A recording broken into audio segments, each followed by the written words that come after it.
السلام علیکم جی. میاں نواز شریف صاحب نے اپنے سوشل میڈیا کے اکاؤنٹس بنائے, نہ صرف بنائے بلکہ تینوں میڈیم سے بنائے. یوٹیوب پہ انہوں نے بنایا, ٹھیک ہے, فیس بک پہ انہوں نے بنایا اور ٹویٹر پہ انہوں نے بنایا. اور ظاہر ہے ایک دن کے اندر 24 گھنٹے سے بھی کم عرصے میں 1 لاکھ اس کے فالوور ہو گئے, اس سے بھی زیادہ ہوں گے, ملینز میں جانا چاہیے. میری سجیشن یہ تھی کہ مریم جو ہیں وہ اپنا مریم بی بی جو ہیں وہ اپنا اکاؤنٹ جو ہے وہ میاں صاحب کو دے دیتی. ظاہر ہے انہوں نے اوپر سے مریم نواز شریف ہٹا کے محمد نواز شریف ہی لکھنا تھا, لیکن اس سے کیا ہوتا کہ جو مریم صاحبہ کے فالوور ہیں وہی میاں صاحب کے فالوورز ہیں نا. بازار میں کوئی 15-20 جعلی اکاؤنٹ بھی آ گئے, ٹھیک ہے, جنہوں نے دہاڑیاں لگائیں. دہاڑیاں کیا لگائی ہیں جی, 40-40 50-50 ہزار فالوور لے کے اور وہ لاکھ 2 لاکھ میں اکاؤنٹ بیچ لیں گے. لیکن میاں صاحب جو ہیں انہوں نے سوشل میڈیا کے اندر, یہ سوشل میڈیا کس کی ڈومین ہے؟ پی ٹی آئی کی. اور میاں صاحب نے اب گھر میں گھس کے مارنے کا فیصلہ کیا. ٹھیک ہو گیا. ایک تو یہ پہلو ہے اس کا, لیٹ آئے, بہت لیٹ آئے, انہیں پہلے آ جانا چاہیے تھا, لیکن چلے ٹھیک. دوسرا پہلو اس کا یہ ہے کہ یہ تقریر میاں صاحب کی نشر کیسے ہوئی, جو پی ٹی آئی کی طرف سے کلیم کیا گیا ہے کہ جی وہ پرائم منسٹر نے اجازت دی. اس سے بڑا تو بل شٹ کوئی نہیں ہے, اس بکواسیات کو تو سائڈ پہ رکھیے. لیکن اصل میں ہوا گیا جی, ٹھیک ہے. کچھ لوگ کہتے ہیں کہ جب تقریر نشر ہو رہی تھی تو بنی گالہ کے اندر باقاعدہ کوئی دیواروں سے ٹکرے مار رہا تھا, ٹھیک ہے, اپنے بال نوچ رہا تھا. میں ان لوگوں کی نہیں جاتا. دیکھو نا, یہ جو عمران شفقت جیسے میسنے جو ہیں وہ اس طرح کی باتیں پھیلا رہے ہیں, نہیں, میں اس کی طرف بھی نہیں جاتا. بنیادی طور پہ جو ہے وہ مجھے ایک لطیفہ یاد آتا ہے. لطیفہ یہ ہے کہ 2 نشئی جو تھے نا, 3 نشئی جو تھے نا, وہ سڑک پہ گرے ہوئے تھے, ٹھیک ہے, کرنے کے بعد گرے ہوئے تھے. تو ایک گاڑی والا آیا, رستہ کوئی نہیں تھا, اس نے ہارن دینا شروع کیا, نہیں اٹھے. اس نے باہر دروازے کھڑکی میں سے نکال کے آوازیں لگائیں, نہیں, مطلب گاڑی کا گیٹ کھڑکایا, نہیں, کوئی نہیں اٹھا ان میں سے. اخیر اس نے گیٹ کھولا, باہر نکلا, آیا اور ٹھڈا مار کے کہتا, اوئے اٹھ, ٹھیک ہے.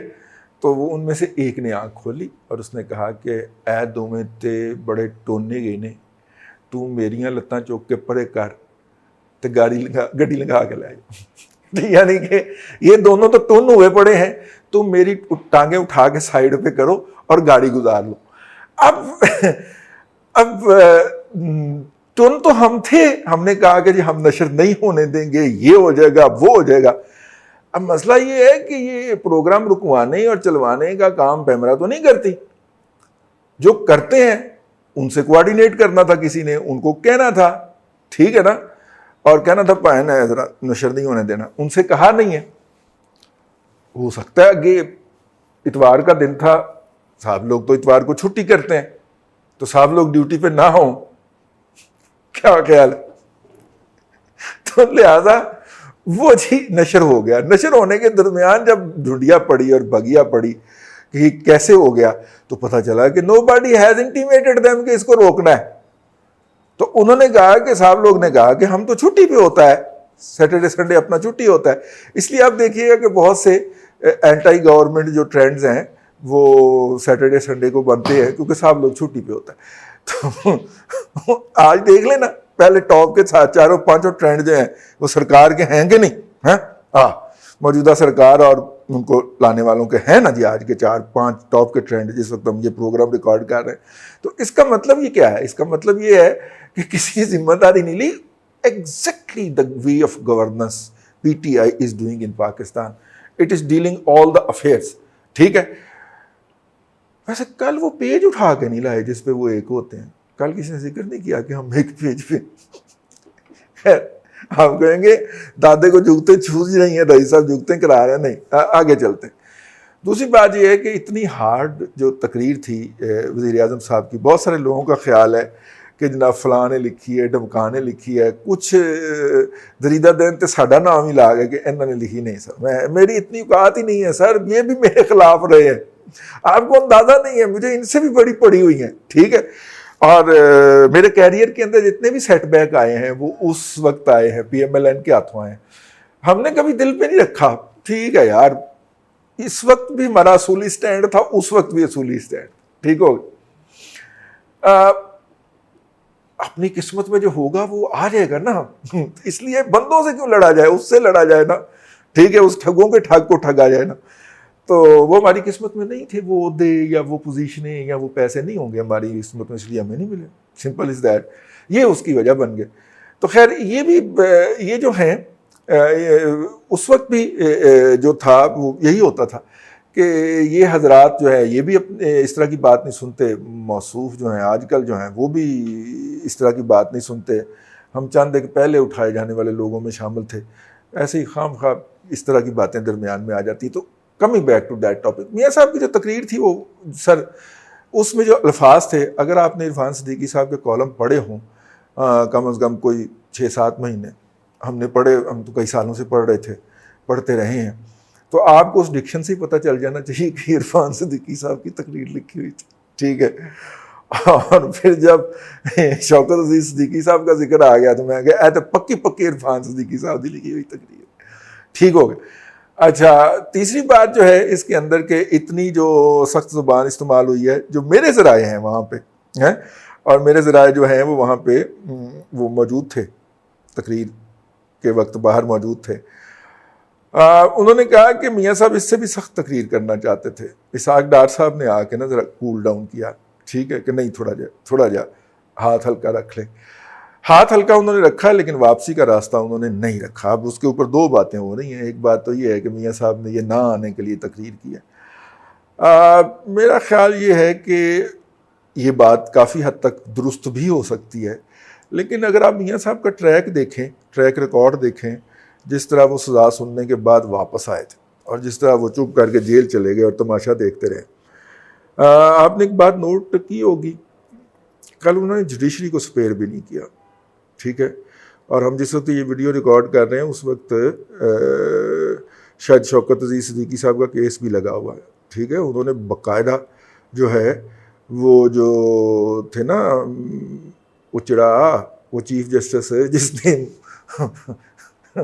جس نے جناب شہاد حسن خان صاحب, جس نے مشرف کو آئین بدلنے کا دے دیا تھا. پچھلے دنوں اس نے مضمون لکھا بھی جان کے اندر کہ تمہیں اور کیا کرتا, وہ تم مر جاتا یار.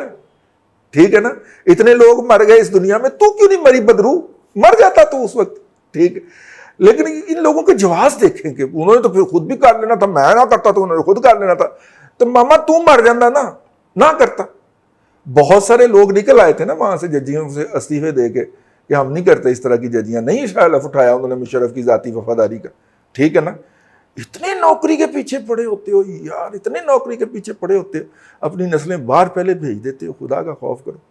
خیر, نسلیں تو باہر سارے دی نہیں, ویسے میاں صاحب کی اگلی نسل باہر ہی. تو coming back to that topic, ہم اس پہ بات کر رہے ہیں کہ یہ جو میاں صاحب نے اتنی ہارڈ سٹانس کیوں لیا. بنیادی طور پہ میاں صاحب کا یہ خیال ہے, جو میں سمجھ پایا ہوں, کہ اس وقت انٹرنلی اور ایکسٹرنلی یہ گورنمنٹ جو ہے یہ پوری طرح نہ صرف, اور یہ گورنمنٹ اور اس کو لانے والے یہ نہ صرف پوری طرح ایکسپوز ہو چکے ہیں بلکہ ناپسندیدگی کا شکار بھی ہو چکے ہوئے ہیں. ہمارے بیرونی ممالک کے اندر ان کے برسر اقتدار آنے سے پہلے بھی جو ہمارے گوڑے یار تھے ان میں ایک ملائیشیا تھا. وہاں پہ موصوف کے قدموں کی برکت ہی ایسی تھی کہ حضرت وہ جو ہے جناب مہاتر ابراہیم صاحب جو ہے, مہاتیر ابراہیم صاحب جو ہیں, ان کا دھڑن تختہ ہو چکا ہے. خوفناک طریقے سے ترکی پیچھے ہٹ گیا. اگرچہ ہم یہ دکھاتے رہتے ہیں کہ ترکی ہمیں جو ہے وہ ٹینک دے رہا ہے, اور ترکی ہمیں ہیلی کاپٹر دینے لگا ہے, اور ترکی ہمیں یہ کرنے لگا. ترکی کوئی نہیں دینے لگا. Z10 یا Z30 وہ جو ہیلی کاپٹر ہے 130 کیا ہے, ٹھیک ہے, وہ امریکہ نے اس کو انجن دینے سے انکار کر دیا. ان کا پاکستان کو دینے ہیلی کاپٹر ہم نہیں دیتے, انجن ہی نہیں دے رہا, انجن نہیں لگیں گے, ہیلی کاپٹر اور پکے نہ اڑتا ہے, پکے کے ساتھ اڑتا ہے نا جی, تو وہ نہیں اڑے گا. تو لہٰذا اب ہم Z10 کی طرف دوبارہ جا رہے ہیں اس کو. اس کا مطلب ہے کہ اس نے بھی ٹھنڈ کرا دی ہے, مطلب جو تھوڑے بہت جو ہمارے ڈیفینس کے ریلیشن تھے وہ بھی ذرا اب وہ بحری جہاز باز جو ہے اس کا افتتاح ہو گیا تھا, ان کی تعمیر کا, ان کی کنسٹرکشن کا, ان کی اریکشن کا 2018 کے اندر, وہ آ جائیں گے, ٹھیک ہو گیا. اس کے بعد چائنا بہادر جو ہے اس کو پتہ چل گیا ہے کہ جناب یہ جو کم از کم موجودہ رجیم ہے، یہ جو موجودہ صاحب ہیں، یہ بہت بڑا ڈرامہ ہے. میں جنرل عاصم سلیم باجوہ صاحب کی بات کر رہا ہوں. یہ مارے گا بھی اور رونے میں بھی نہیں دے گا. اور تیسری بات یہ ہے کہ ہر ٹھیکے پہ تو ہم پھڈا ڈال کے بیٹھ جاتے ہیں کہ یہ ہمیں ملے گا. چینی اس بات سے اکے ہوئے ہیں، نکو نک آئے ہوئے ہیں. ٹھیک ہے، چینیوں کی تو دنیا بھر میں پہچان ہی یہی ہے کہ وہ آ کے انویسٹمنٹ کرتے ہیں اور تعمیر کرنے ان کی اپنی کمپنیاں آتی ہیں. ٹھیک ہے نا، اور آپ کو انٹرنیشنل سٹینڈرڈ کی تعمیر ملتی ہے. آپ لاہور سے ملتان والی موٹر وے کو چیک کر لینا جا کے. لیکن آپ کریں بھی لاہور سے سیالکوٹ والی موٹر وے جیسے معیار کی کنسٹرکشن، پیسے بھی اس سے زیادہ چارج کریں، تو چینی کہتے نہیں پیسے بھی لگائیں، لعنت بھی کمائیں، تو کیا ضرورت ہے ہمیں ایسے پارٹنر تلاشنے کی.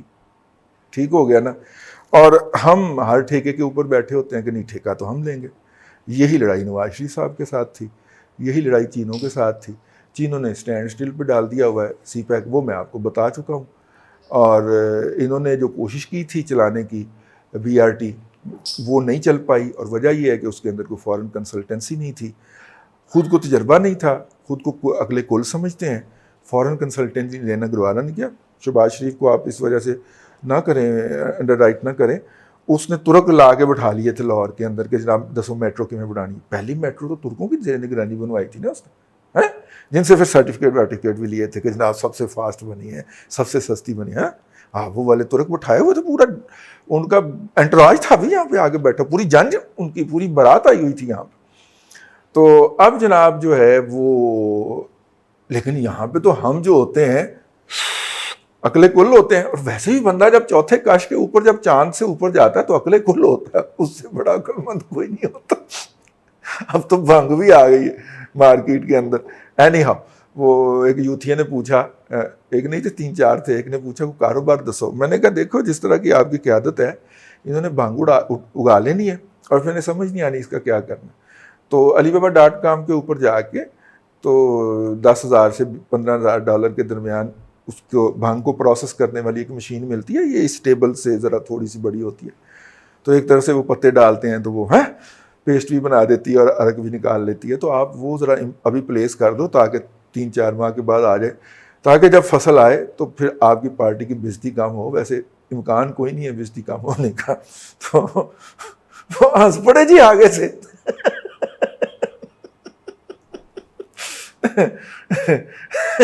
خیری میری یوتھی ہے لیکن اس کا ان کے پاس کوئی جو، میں کہا بہترین کاروبار کا طریقہ. وہ ہم اپنے دادا پوتا شو کے اندر لوگوں کو کاروبار کے حوالے سے بھی تو مشورے دیتے ہیں نا، فری آف کاسٹ. اچھا تو خیر، coming back to our topic, تو میاں صاحب نے یہ جو ہیوی قسم کی ڈوز دی ہے، بنیادی طور پہ انہیں پتہ چل گیا کہ یہ چاروں طرف سے گھر گئے ہیں. نومبر سے پاکستان کے پریشر شروع ہو جانا ہے.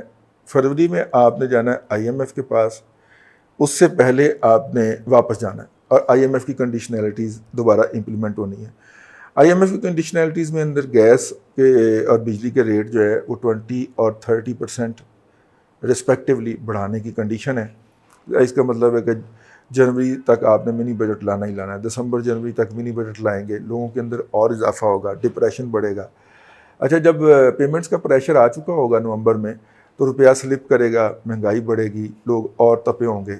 ٹھیک ہے، تو یوں حکومت کا خیال ہے کہ یہ اپوزیشن کا خیال ہے یا میاں صاحب کا خیال ہے کہ دسمبر میں میری ٹریٹمنٹ ہوگی، جنوری میں ایک ہیروئک قسم کی لانچ کروں گا.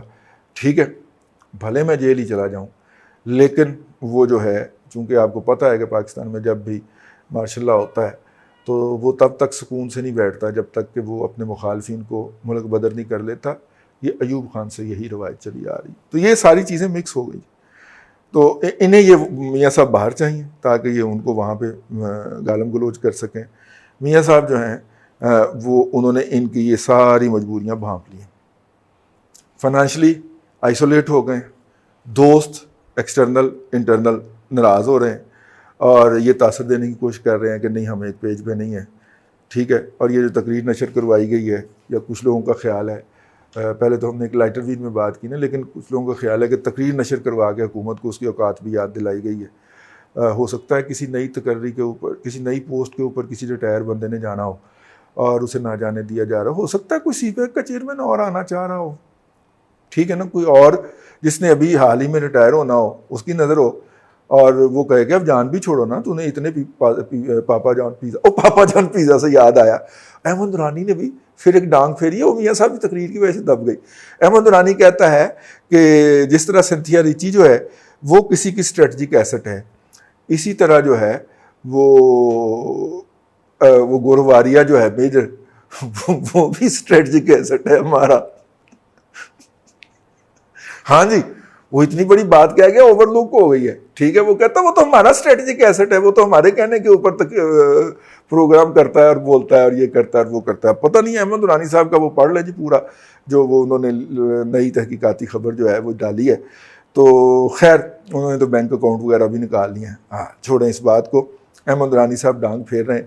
لیکن کل جو میاں صاحب نے اتنا بڑا پیپل کا درخت پھیرا ہے چارپائی کے نیچے بھی نہیں پھیرا، اندر ہی پھیر دیا ہے، اس کے کانسیکوینسز کیا ہوں گے؟ اس کے کانسیکوینسز یہ ہوں گے کہ لاہور میں، پنجاب میں خاص طور پہ، KPK کے ہزارہ بیلٹ میں خاص طور پہ جو ہے وہ گرفتاریوں کا ایک طوفان بادوباراں آئے گا۔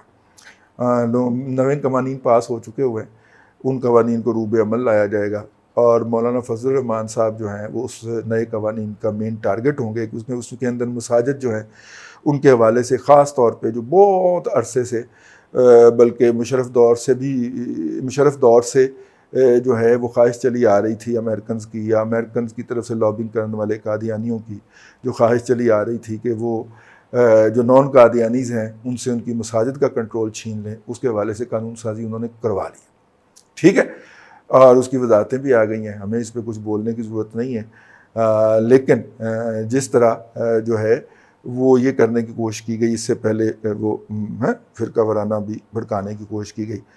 پتہ نہیں مجھے کیوں لگتا ہے کہ میاں صاحب یا سیاسی سرگرمیوں کی اپ رائزنگ سے یہ فرقہ وارانہ جو کرنے کی کوشش کی گئی ہے یہ بنیادی طور پر نیوٹرلائز ہو جائے گا، اور لوگ اس سرگرمیوں کی طرف آ جائیں گے، وہ فرقہ وارانہ کی طرف نہیں جائیں گے۔